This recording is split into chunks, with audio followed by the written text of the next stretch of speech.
Hi guys, welcome back to my YouTube channel. So in this video we are discussing about expenditure method. ठीक है, सो इसका third जो method है income national income को count करने का, वो है हमारे पास एक्सपेंडिचर मेथड। तो देखो एक्सपेंडिचर होता क्या है, सबसे पहले आपको पता होना चाहिए एक्सपेंडिचर क्या होता है। एक्सपेंडिचर मीन्स खर्चा, कि किसी भी चीज़ को खरीदने के लिए जो आपने गुड्स एंड सर्विसेज कंज्यूम की, आपने खरीदी, उसके ऊपर आपने कितना खर्चा किया, ठीक है, कितने एक्सपेंडिचर लगे उस पर, ये सब कुछ क्या आता है आपके पास एक्सपेंडिचर में।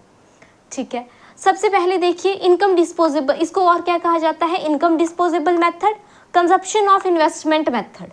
ठीक है, ये कहा जाता है। बात की जाए, it measures final expenditure on gross domestic product at market price during an accounting year. ये क्या मेजर करता है, फाइनल जो हमने एक्सपेंडिचर की, ठीक है, on gross domestic product at market price, इस चीज पे। अब आपको पता होना चाहिए gross domestic product at market price होता क्या है, ये हमने कंपोनेंट्स ऑफ नेशनल इनकम में बहुत अच्छे से डिटेल्ड हमने इसको क्या है समझा है। वहाँ पे जाके आप वीडियो देख सकते हैं और इसको समझ सकते हैं कि होता क्या। अगर आपको नहीं पता, अगर आपने देख लिया तो बहुत अच्छा। ड्यूरिंग एन अकाउंटिंग ईयर एक फाइनेंशियल ईयर में, एक साल में कितने हमने एक्सपेंडिचर की किसी भी गुड्स एंड सर्विसेज पे, फाइनल गुड्स एंड सर्विसेज पे, इंटरमीडिएट गुड्स पे नहीं, फाइनल गुड्स एंड सर्विसेज जो हमने कंज्यूम की उन पे जो भी हमने खर्चा किया, वो किस में आता है हमारे पास एक्सपेंडिचर मेथड में। क्योंकि जो नेशनल इनकम है, जब हम उसे कैलकुलेट करते हैं, उसे मेजर करते हैं, तो उसमें हम रॉ मटेरियल्स या इंटरमीडिएट गुड्स नहीं लेते, उसमें हम सिर्फ फाइनल गुड्स लेते हैं। तो इसमें भी जब आप डेफिनेशन दोगे, मीनिंग दोगे इसका, तो फाइनल गुड्स को लेके ही दोगे। जो भी आपने final goods and services consume की, उन्हें खरीदा, जो भी उन पे आपने खर्चा किया, वो सारा क्या आ गया आपके पास एक्सपेंडिचर मेथड में काउंट हो जाएगा। ठीक है, फाइनल एक्सपेंडिचर इसमें किसके इक्वल होता है, gross domestic product at market price. ठीक है, नेक्स्ट हम बात करेंगे इसको हम कैसे कैलकुलेट करते हैं। तो सब फर्स्ट ऑफ ऑल मैं इसको देखो रब कर देती हूँ पहले। तो सबसे पहले हमारे पास क्या आ जाता है, स्टेप 1। ठीक है, इसको मेजर करने के लिए हमारे पास क्या आ जाएगा, स्टेप 1। स्टेप 1 में हम क्या करेंगे, आइडेंटिफिकेशन, किस चीज़ की आइडेंटिफिकेशन की, किस सेक्टर पे हमने खर्चा किया, कहाँ से हमारे पास जो है इनकम जनरेटिव। सबसे पहले आएगा हमारे पास हाउस होल्ड सेक्टर। ठीक है, सेकंड आएगा आपके पास producer sector,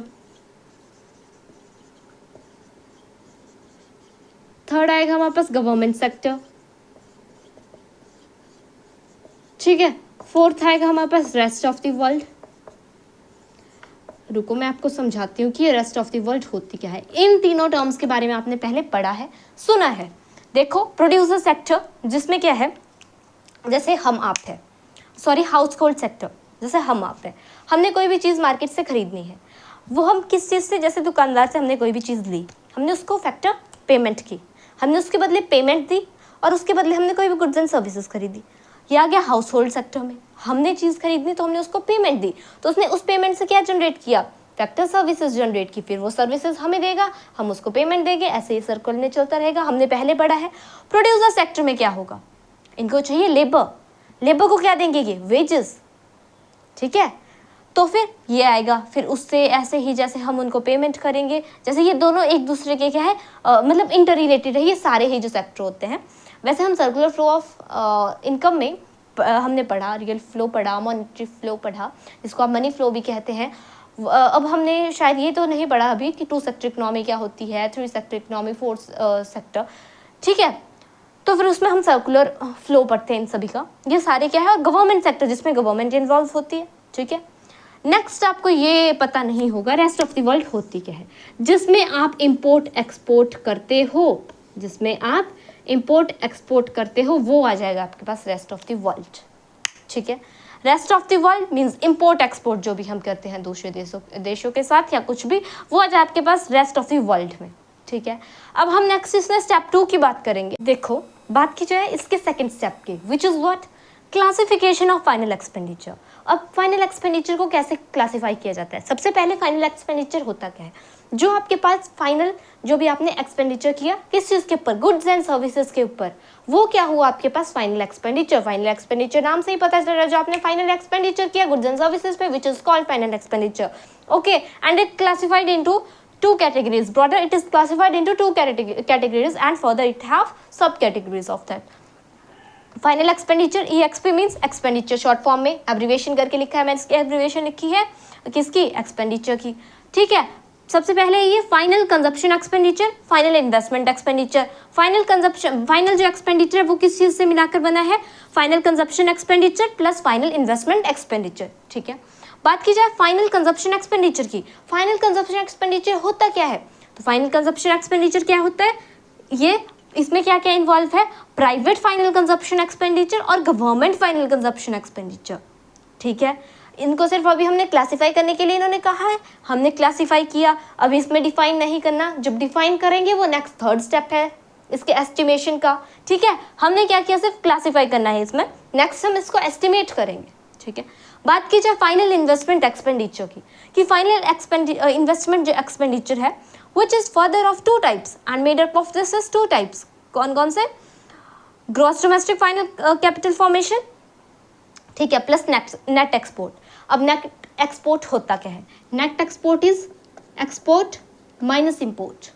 okay, here X is denoted by export and M is denoted by import. ठीक है, याद रखिएगा, इसका फॉर्मूला है, एक नंबर में क्वेश्चन आता है, याद रखिएगा।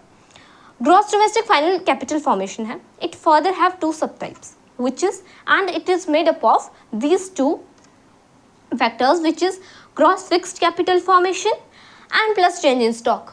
change in stock हमने पढ़ा है क्या होता है, हमने इसको कल देखा था कि इसको ऐसे लिखा जाता है, change in stock is equal to closing stock minus opening stock, closing minus opening stock। ये क्या हुआ, change in stock हुआ, हमने पढ़ा था।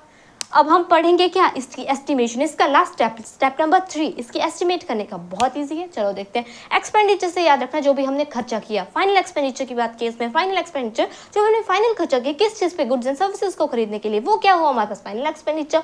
तो ये अब बात आपने इसमें याद रखनी है, हर एक जिस चीज़ की आप डेफिनेशन दोगे उसमें फाइनल वर्ड जरूर आप इसमें यूज़ करोगे, क्योंकि इसमें जो है फाइनल गुड्स एंड सर्विसेज को ही लिया जाता है। जब हम नेशनल इनकम को कैलकुलेट करते हैं, intermediate goods are not calculated while we are calculating national income, only क्या कैलकुलेट किया जाता है, only final goods and services.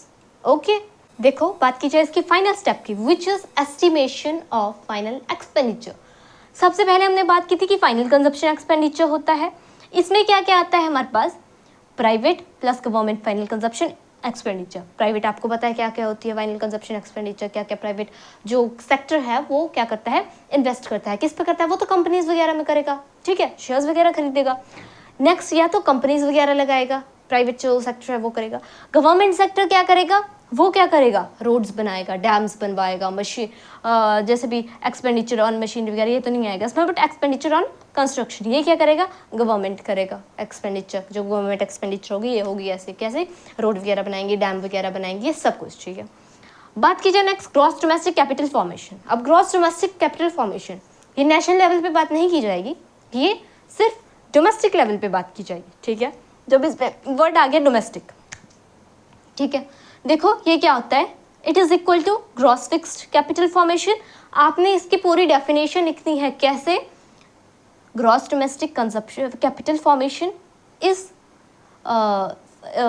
Can be calculate by adding gross fixed capital formation to change in stock, and change in stock है closing stock minus opening stock. ठीक है, और gross fixed capital formation क्या है sorry, जैसे expenditure on construction और expenditure on machinery and equipment, ये क्या है, ये आपके पास ग्रॉस फिक्स्ड कैपिटल फॉर्मेशन है।